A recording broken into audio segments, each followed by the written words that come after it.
എനിക്കൊരു ക്ലയൻറ്റ് ഉണ്ടായിരുന്നേ.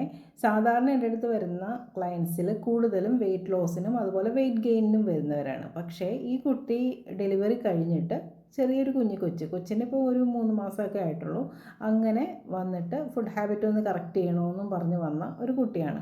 ശരിക്കും പറഞ്ഞാൽ എനിക്ക് അത്ഭുതം തോന്നി, അതിലൊപ്പം സന്തോഷവും തോന്നി. അങ്ങനെ ആരും വരാറില്ല. ഇപ്പോൾ നമ്മൾ തന്നെ ഐ പി ആയിട്ട് അഡ്മിഷൻ ആവുന്നവർക്ക് കൂടുതലും ഞങ്ങൾ പോയി കൗൺസിലിംഗ് കൊടുക്കുന്നത്. അപ്പോൾ നമ്മളിങ്ങോട്ട് തേടി വരുന്നത് OPയിൽ വരിക എന്ന് പറഞ്ഞാൽ കുറവാണ്. കാരണം കൂടുതലും വെയിറ്റ് ലോസിനാണ് വരുന്നത് ആളുകൾ.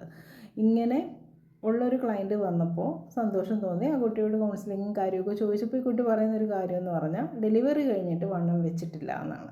നമ്മുടെ നാട്ടു നടപ്പനുസരിച്ച് പ്രസവം കഴിഞ്ഞിട്ട് ചീർത്ത് ഉരുണ്ട് ഒരു 10 കിലോ 20 കിലോ എങ്കിലും കൂടിയിരിക്കണം. അതാണ് ആളുകൾക്കൊരു സന്തോഷം. എന്നിട്ട് ഒരു 3 മാസം കഴിയുമ്പോൾ വീണ്ടും തുടങ്ങും, എന്തൊരു തടിയാണിത്, കുറയുന്നില്ല, എന്താ വെയിറ്റ് കുറയാത്തതെന്നും പറഞ്ഞിട്ട് അങ്ങനെ തുടങ്ങും. ഉള്ള മരുന്നുകൾ, ഈ ആയുർവേദിക് മെഡിസിൻസ്, അതുപോലെ തന്നെ അതിൻ്റെ കൂടെ കുറേ നെയ്യ്, വിരകിയ സാധനങ്ങൾ, ലേഹ്യം, ഇങ്ങനെയുള്ളതൊക്കെ തീറ്റിപ്പിച്ചിട്ട് നന്നായിട്ട് അങ്ങ് വീർപ്പിക്കും പെൺകുട്ടികളെ. അതിനുശേഷം വീണ്ടും അവരെ, എനിക്ക് തോന്നുന്നു ഈ ബോഡി ഷെയിം ചെയ്യാൻ വേണ്ടിയിട്ടാണോ വീട്ടുകാരിങ്ങനെ ചെയ്യുന്നതെന്ന് പലപ്പോഴും സംശയം തോന്നിയിട്ടുണ്ട്. കാരണം പിന്നീട് പറയും വെയിറ്റ് കുറയുന്നില്ല, എന്തൊരു തടിയാണ്, ഇങ്ങനെ തടിച്ചാൽ എങ്ങനെയാണെന്നും പറഞ്ഞ് കുറ്റപ്പെടുത്തിക്കൊണ്ടിരിക്കും. അപ്പോൾ അതുകൊണ്ട് പെൺകുട്ടികൾ വിഷമിക്കേണ്ട കാര്യമില്ല. ഇപ്പോൾ എൻ്റെ അടുത്ത് വന്ന കുട്ടിക്ക് ഒരു ഹെൽത്ത് ഇഷ്യൂസും ഇല്ല. കാരണം അതിന് ക്ഷീണമോ തളർച്ചയോ ബുദ്ധിമുട്ടുകളോ ഒന്നുമില്ല. മാഡം എന്തെങ്കിലും ടെസ്റ്റ് ചെയ്യണമെന്ന് ചോദിച്ചിട്ടാണ് വന്നത്. അപ്പോൾ ഞാൻ ജസ്റ്റ് 2-3 ബേസിക് ആയിട്ടുള്ള ടെസ്റ്റുകൾ അതൊന്ന് ചെയ്ത് നോക്കുക, HP ഒക്കെ കുറവാണോ എന്ന് അറിയാൻ വേണ്ടിയിട്ട് മാത്രം.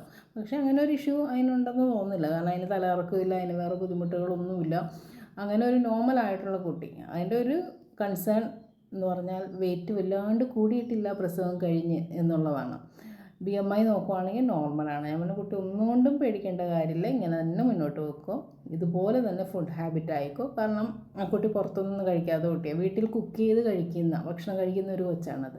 അപ്പോൾ നമുക്ക് വേറെ ടെൻഷൻ്റെ കാര്യമില്ലല്ലോ. പുറമേന്ന് ഫുഡ് കഴിക്കുന്നില്ല. ഈ പുറമേന്ന് ജങ്ക് കഴിക്കുന്നവരെ കാണുമ്പോൾ നമുക്കറിയാം വല്ലാണ്ട് ഇവർ ഒരു ഇൻഫ്ലമേഷൻ വന്ന പോലെ ഇരിക്കും, നീര് വെച്ച പോലെ ഇവരുടെ ശരീരം കാണാൻ ഈ ജങ്ക് അധികം കഴിക്കുന്നവർക്ക്. പറഞ്ഞു വന്നത് എന്താണെന്ന് വെച്ചാൽ നമ്മൾ തന്നെ വിചാരിക്കണം നമ്മുടെ ബോഡി എങ്ങനെ ഇരിക്കണം എന്നുള്ളത്. കാരണം നമുക്കാണ് അതിന് ഏറ്റവും കൂടുതൽ അവകാശം, അല്ലാതെ നാട്ടുകാർക്കല്ല കേട്ടോ. Thank you.